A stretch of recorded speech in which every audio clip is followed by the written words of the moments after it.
Jacinda Ardern was obviously very seriously affected by this as well, and that was reflected in the way that she spoke. She said that it was one of the darkest days for New Zealand, described this attack as extraordinary and an unprecedented act of extreme violence. She referred to the fact that it seems that many people inside the mosques were refugees and migrants who'd come to New Zealand, and she said that the country was their home. They are part of us.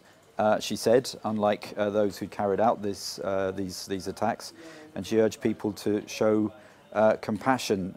She referred to the suspects who were in custody. The police have said that there are 4 people in custody, and the Prime Minister said they had not been on a watch list, but she confirmed that the security threat level across the country now is at its highest level.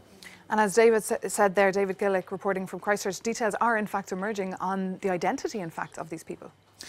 Yes, he was referring to one of the suspects having been identified as Australian born, and that's been confirmed also by the Australian Prime Minister, Scott Morrison.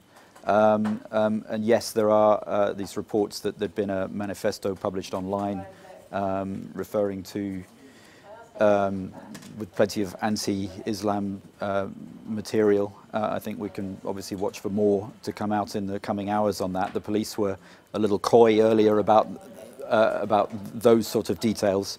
They did confirm that it seems that a video of one of the shootings at least had been distributed live, was broadcast live, streamed live on social media. And they urge people not to watch it, not to share it. They say it's extremely distressing. They're working to take it down. And it seems that the social media accounts of at least one of these suspects have been removed. Absolutely, we heard that from the Prime Minister herself. She said, don't give oxygen to these kind of hate crimes that just essentially divide a community. But we see that New Zealand seems to be fighting back, as we heard there from David Gillick. People are out in the streets, are out and about, and that lockdown seems to have come to an end.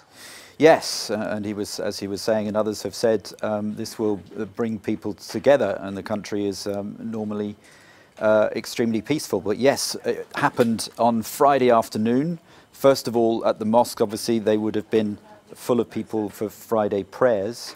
And just not far away, there had been thousands of people out on the streets, including lots of children, for climate change protests. And although schools were put into lockdown for a while, it seems that has been lifted, and as you said, people are out on the streets again. And that brings the story closer to home, in fact, because those protests are of course taking place in Europe. They started in Europe by that Swedish girl, and we'll have more details on that a little bit later in the programme.